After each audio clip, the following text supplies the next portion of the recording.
We are working on the bidirectional chunk saving function. Let's get into it.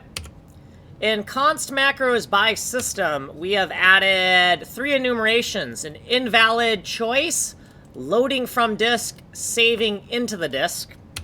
Within FILE896, we have bidirectional chunk copying functions for the L16, PF8, and T25 chunks. So back and forth between PIX2048 and RGBA896, depending on if we are saving. If we're saving, we're going to go load stuff into here. And if we are loading, we're going to load stuff into here. Or I should say copying into here, right? Okay, so we haven't implemented any of these functions yet. So this is the L16 copying chunk.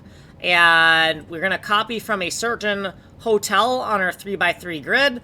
What chunk do we want to copy, and are we saving or loading, right? And to do. Same thing here for the PF8 chunk, hotel, prefab chunk index, saving or loading.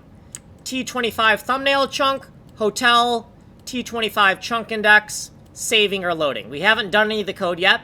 We have wrappers. We have a save me and load me wrapper. So all these functions are the same name, except post fixed with save me. And we have the HI9 and L16, but now the either parameter is missing because we're going to plug it in here, right? Just a nice little wrapper function. So this is the wrapper for the L16 save me. And then we have the PF8 save me wrapper right here, calling right here. We have the T25 wrapper right here, calling it right here.